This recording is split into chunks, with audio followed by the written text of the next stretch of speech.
Well, Jerry just put all my business out in the street there. I am really pleased and honored to be here. As Jerry mentioned, I recently ran for mayor of Shelby County, the largest county in Tennessee, and I won.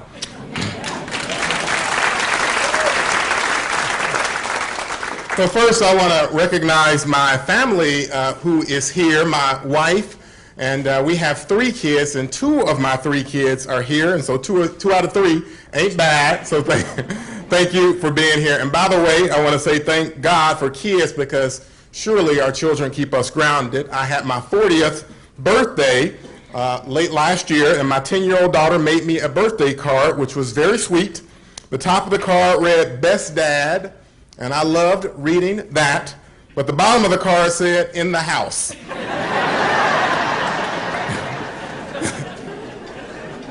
So my kids are not one to exaggerate. Let me recognize the great employees of Shelby County. You have dedicated your careers and in many ways your lives to public service. You have tough jobs, you are on the front lines, and have the closest view to some of our community's toughest challenges. Thank you for your service. Let's give employees a round of applause.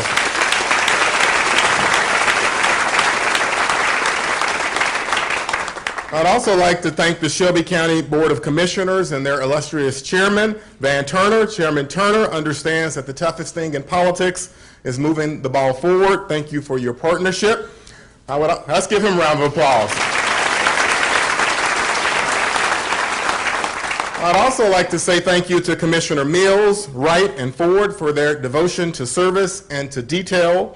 Thank you to Commissioner Bradford, Morrison, and Whaley for your patience and steadiness. Thanks to Commissioner Billingsley, who couldn't be here, Commissioner Jones and Lowry for their collaboration and their leadership. And thanks to Commissioner Milton, Sawyer, and Commissioner Brooks for their bravery and their willingness to speak up. Let's give our Board of Commissioners a round of applause. I can see them a little bit here. So with 950,000 citizens, Shelby County is the largest county in Tennessee and includes 7 great municipalities: Arlington, Bartlett, Collierville, Millington, Germantown, Lakeland, and of course where we are today, the city of Memphis. The state of our county is strong. In fact, if you look at a map and place a dot over Shelby County, you'll see we are in the center of the country, but just a little bit to the right. If it was a map of the human body and you placed a dot right in the center, but just a little bit to the right, that's where you would find the heart. Indeed, Shelby County is the heart of America. There are communities all over the country that would like to emulate us. I believe Shelby County is the largest, greatest, and most diverse county in Tennessee. It is one of the largest and greatest and most diverse counties in the country as well. Our county is chock full of young and young at heart, wealthy and hopeful, families that have been here for generations, and millennials that just got here. Our county is the proverbial melting pot, or as they say in New Orleans, where my wife is from, our county is a gumbo. We have real challenges in our county. 950,000 people live in the county, and 200,000 of those live in poverty. But we also have people who are committed to making a difference. And so I've been in office for about 150 days. Our organization has 5,600 employees and about $1 billion in annual spend. It is one of the great honors of my life to serve in this job. And already, in these 150 days, I think we have had several successes. We have recruited top talent to important leadership positions in county government, including our CAO, Patrice Thomas. Chief, thank you for being here. I can't see you, but thank you very much for being here. We have raised the pay of our part-time county employees to $15 an hour. And we plan to push to ensure that more public employees, like the Shelby County School cafeteria workers, are paid a living wage. We have eliminated the cost of phone call charges for kids in detention because we want to make sure, thank you, because we want to make sure kids who are caught on the wrong side of the law get a chance to stay in contact with their parents. We have worked with the City of Memphis and Mayor Strickland to submit a plan to make sure that every child, regardless of their household income, has access to high-quality early childhood education.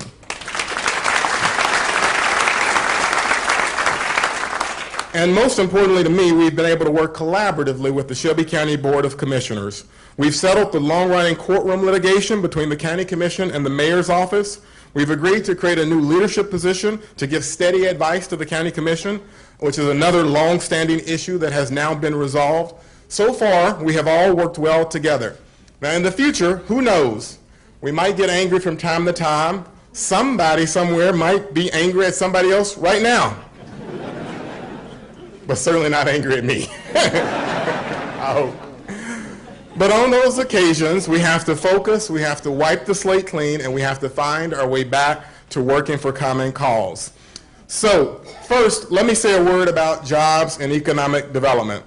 When folks talk about economic development, they are usually talking about tax breaks to lure companies to a community. The tax breaks frequently create controversy, and rightly so. These programs frequently use the force of government to transfer public resources into private hands. Sometimes these transfers to private business can represent millions, tens of millions, or even hundreds of millions of dollars. That is real money. As for jobs, I believe the jury is still out on whether a government official can create a private sector job. I still believe that the private sector creates private sector jobs. Call me old-fashioned, free-market, conservative Democrat. That works, I think. I don't believe government should be in the business of picking winners and losers. I believe government should stay out of private business as much as possible. And I believe the public is right to want some level of scrutiny over these programs. Instead of tax breaks, when it comes to economic development, I believe the focus most of the time should be investment in public assets and in people. That means we should invest more in workforce. We should make sure that our community is full of individuals with skills that employers find in demand. If we do that, the rest will take care of itself.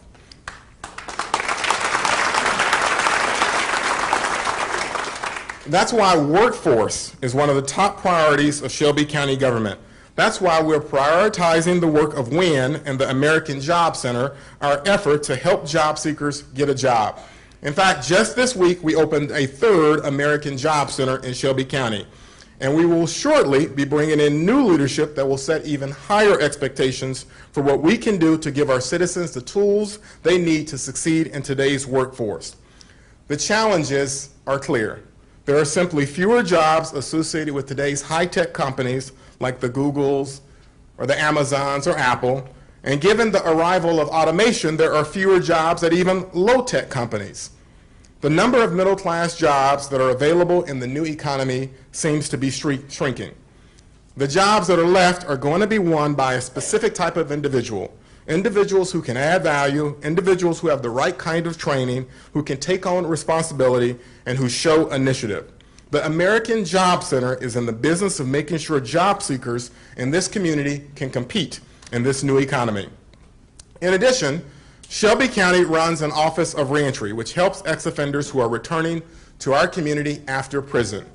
This year, we will be asking the County Commission for new investments in our Office of Reentry. We want to be in a position to start new programs to help these ex-offenders get the training they'll need to get a job or create a job. We brought in new leadership, Harold Collins, and under Mr. Collins' leadership, later this year, we will announce plans to turn part of the campus of the Office of Reentry into a place where ex-offenders can learn a vocational skill and certification that makes them eligible for a job.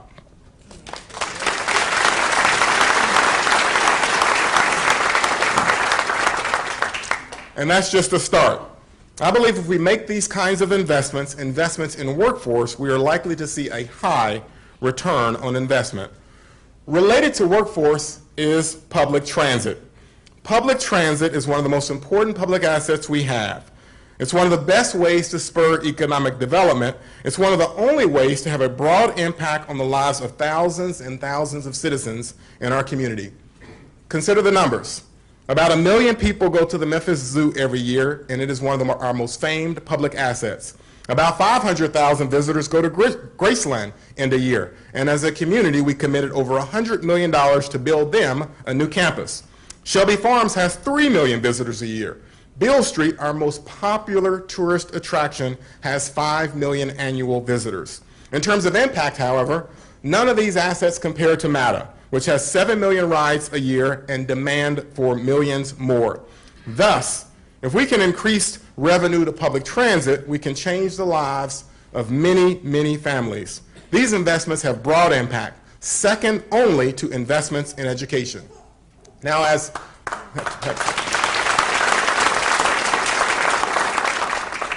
most of you know, right now the county is not investing in public transit, but we should.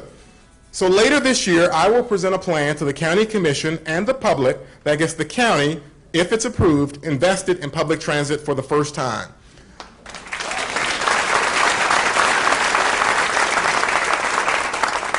The plan will address levels of investment and set some reasonable expectations. Our proposal to the County Commission will recommend a phased-in approach, an approach similar to the schedule of investments in other shared community priorities like pre-K. Furthermore, as the county considers an investment in MATA, we have to get bang for our buck. Like with all investments of tax dollars, the public expects us to be careful stewards and expects some level of accountability. Thus, we will propose that any county investment in MATA should be considered new dollars on top of the city's investment. The point is that the county's investment should not replace city investment in MATA or any potential increases in that investment. Also, we will propose that these new dollars be devoted primarily to high priorities in transit, like increasing the frequency of service in the urban core.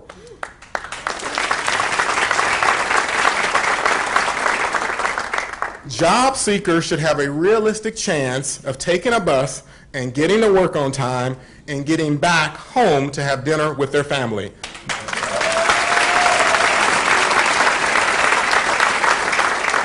And that means more frequent service. Finally, the county will ultimately need a seat at the table, and I do mean the MATA's Board of Directors. But under the proposal we will be pitching this year, we don't necessarily need shared and equal governance between city and county. The city of Memphis is in charge of MATA, and that is, in my view, probably a good thing. It is likely better that only one side of Civic Plaza is in charge of this important community asset.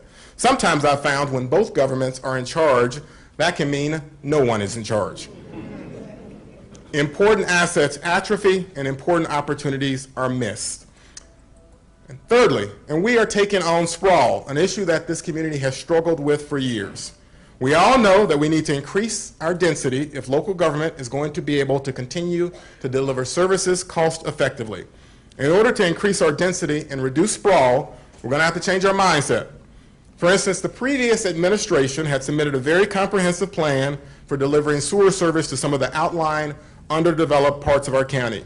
If the plan was ultimately achieved, it would have led to tens of millions in government spending to create the new sewer system, and the new sewer system, in turn, would have spurred a new round of outmigration. Plus, a new sewer system and new infrastructure would have brought more traffic congestions to quiet roads and cookie-cutter developments to places where most long-term residents I talk to like privacy and country living. That's why, when I came into office, we scrapped the sewer plan and the sewer planning process entirely. That doesn't mean, by the way, that development in outlying parts of our county won't take place. With respect to developments that are already in the pipeline, we're working in good faith with the city of Memphis to deliver sewer service. With respect to developments that have not ripened, we will spread the word of all the development opportunities with pre-existing sewer capacity in our county's 7 great municipalities. I believe when it comes to our scarce infrastructure spending, we should focus our investments on increasing density, not sprawl.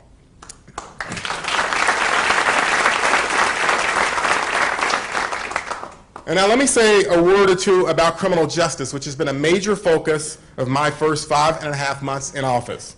We have 5,000 inmates in Shelby County, and our incarcerated population seems to be growing. This large incarcerated population comes at great cost. The criminal justice system is our second highest category of local spending, only behind education. We have nearly 2,900 men and women in total at our county jail facilities, the Bailey Justice Center and Jail East. The average daily cost to house them is $100 per day. If you can't do the math, let me help. That easily works out to more than $100 million a year for county taxpayers to hold people, men and women who are pretty much just waiting for a trial. The jail population is at levels that could threaten our budget capacity. And more importantly, if we continue on this trajectory we are currently on, we will likely see the same well-known problems of inequality play out well into the future. We know that 80% of our county jail population, at least, is African American, while 54% of the county is African American. Most of the detained or locked up in our local facilities have not been convicted of a crime. Many of them could go home to await their trial date if they just had money for bail. So let me say that again.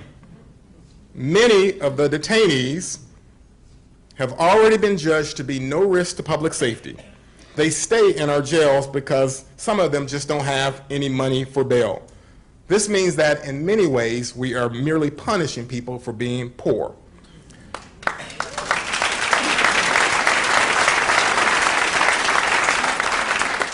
So this is an issue we have to address, and we've already started. For instance, this year we've pushed to expand the number of grand juries so that indictments could be processed faster.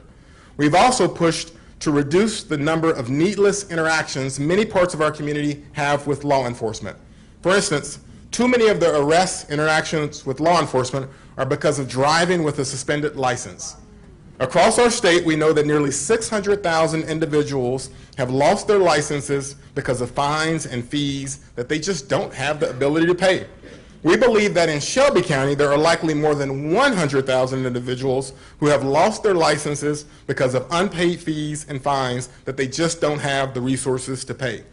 As a result, there are thousands and thousands and thousands and thousands of individuals in our county that have unnecessary run-ins with law enforcement because they were driving without a license, which they don't have because they can't afford to pay some unrelated court cost or fee.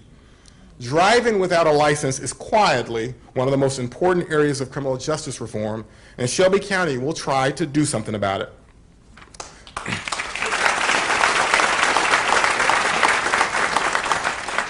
And by the way, I should give a shout out to District Attorney Amy Wyrick because she has initiated a program to reduce a significant portion of these prosecutions. But we can do more.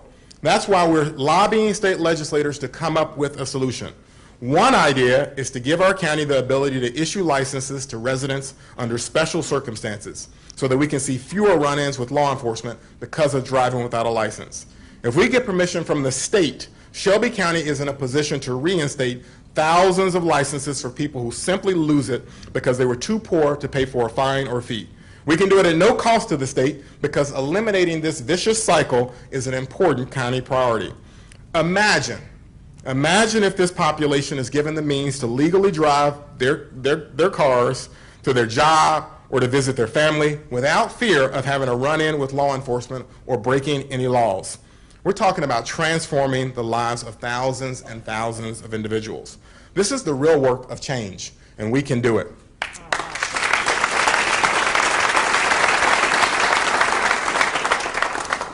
And finally, around this county, many of our most important decision makers, including our sheriff, who's here this afternoon, our DA, Memphis Police Department, and judges, are coming together and working on a solution to our growing jail population. Part of it means moving away from a bail system that tends to lock up people who are poor and move toward reform. The problem, of course, is identifying those detainees who, number one, don't pose a public safety risk, and number two, can be expected to show up for their trial date. The new tool we want to roll out in Shelby County government is called the Public Safety Assessment, or PSA, which would help guide us on what data, what information we need to collect from detainees to predict whether or not they pose a safety risk and whether or not they will show up for trial. This is the nitty-gritty, unsexy work of local government, but the potential is enormous. If we can agree, we can have a real chance of reducing our detainee population while still preserving public safety. We have a real chance of saving a lot of money that can be used for schools and healthcare and infrastructure without undermining or putting anyone at risk. More importantly, we have a real chance of making sure that our system does not punish poverty and moves towards fairness. Finally,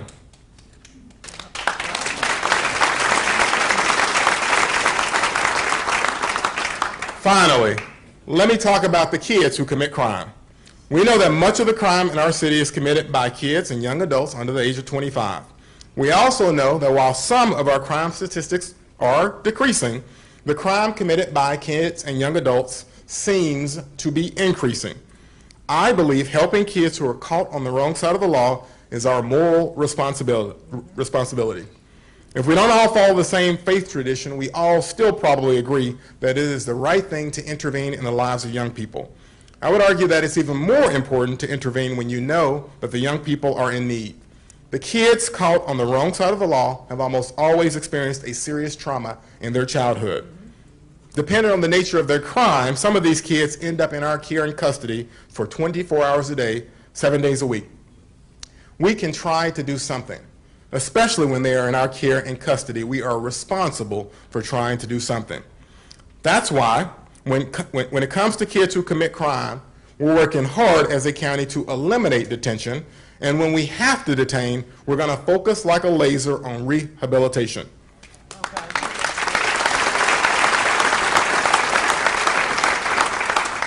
So first, when it comes to certain kinds of minor crimes, the kids who get caught trespassing, get caught with cigarettes or a small amount of drugs, get pulled over for reckless driving or driving without a license, our goal is to reduce interaction with the criminal justice system and try as best we can to get these kids help. One way we do that is by trying out juvenile diversion programs, like our proposal to initiate a youth assessment center. A youth assessment center is a place for kids to go to get help. It'll be a place that law enforcement can use instead of arresting young men and sending them to juvenile court and giving them their first case. This is a pilot project. The population of kids served will be small, but the potential is enormous. There are at least 3,000 kids between the age of 12 and 17 that are given a criminal summons to appear in court in front of a probation officer or and answer for minor crimes. Kids that are referred to the assessment center, by contrast, will not interact with the system or the courts. They'll get just that, an assessment and access to services that they need. The good news is that our county commission has supported this new initiative. We also have the support of the leadership of MPD, the sheriff, and our juvenile court judge.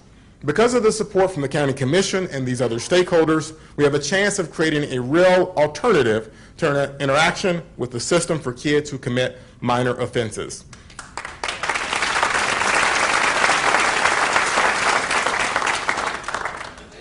When it comes to more serious crimes by kids, local government is often required to arrest and detain. For instance, state law requires arrest and detention for kids who commit a crime with a gun. Still, even in these cases, our goal has been the rehabilitation of our young men and women who get caught on the wrong side of these laws. We have to give these kids some chance at rehabilitation. We have to try to make sure that they're not consigned to a life of crime and repeated interactions in the system. Today we have around 85 kids locked up in our detention facility. The average stay in lockup is 24 days. During the period of detention, we have to work if we want these kids to not become hardened criminals. And I believe many of these kids can be saved, because it's likely that the kids locked up right now will be in this community and alive longer than virtually all of us. I know that our future depends on us trying.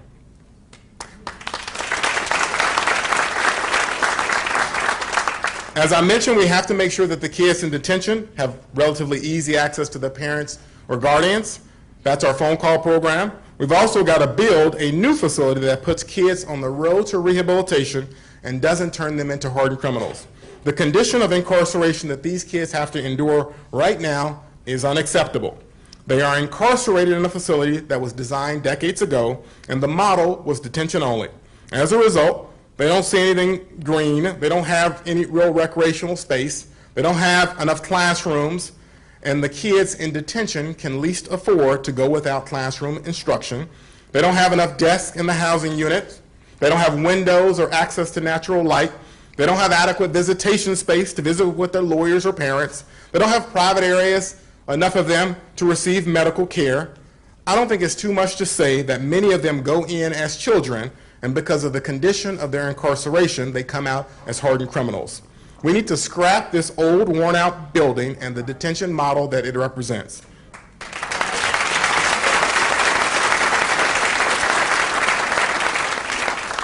That's why our administration and the County Commission is moving forward with real juvenile justice reform. We have plans to take a new approach, plan for a new building that makes sure that these children have recreational space and classroom space so that they have a real shot at learning. Remember, the average stay in detention is about 24 days. Now that's not forever, but that is long enough for children to lose an interest in school and grow an interest in crime. While these kids are incarcerated, we have to make sure they have access to school and learning. And by the way, I think we should make sure they get exposed to vocational training while they are there as well.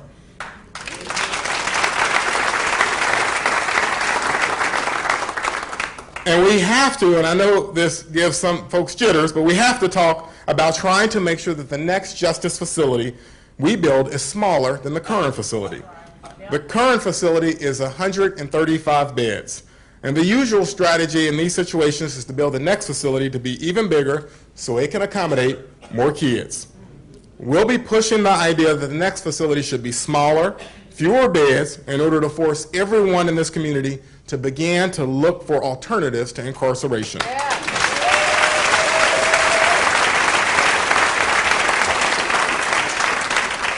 Let me end sort of where I started on this point. Helping these kids is our moral responsibility. And I know we are not in church today, but there are as many places to worship in Shelby County as there are anywhere in the United States. And I believe it's because the people of Shelby County are faithful and they are welcoming and they are generous. One of the most famous verses from Matthew says, "For I was hungry and you gave me food, I was thirsty and you gave me drink. I was a stranger and you welcomed me. I was naked and you clothed me. I was sick and you visited me. I was in prison and you came to me." I was in prison and you came to me.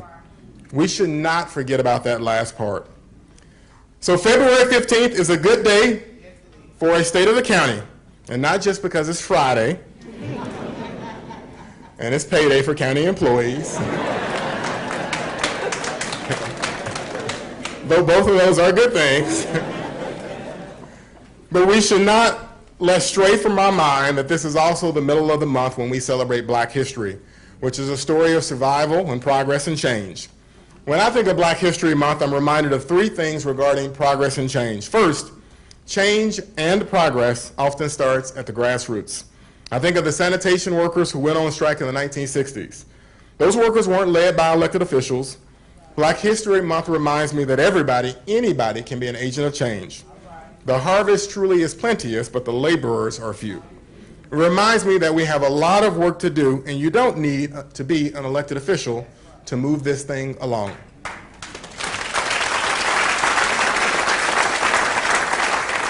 Second, a key ingredient for progress and change is the ability to find common cause.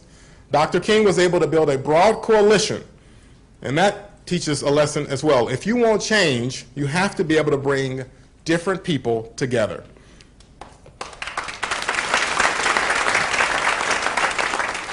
Third, and perhaps most sobering, Black History Month reminds me that transformative change is hard.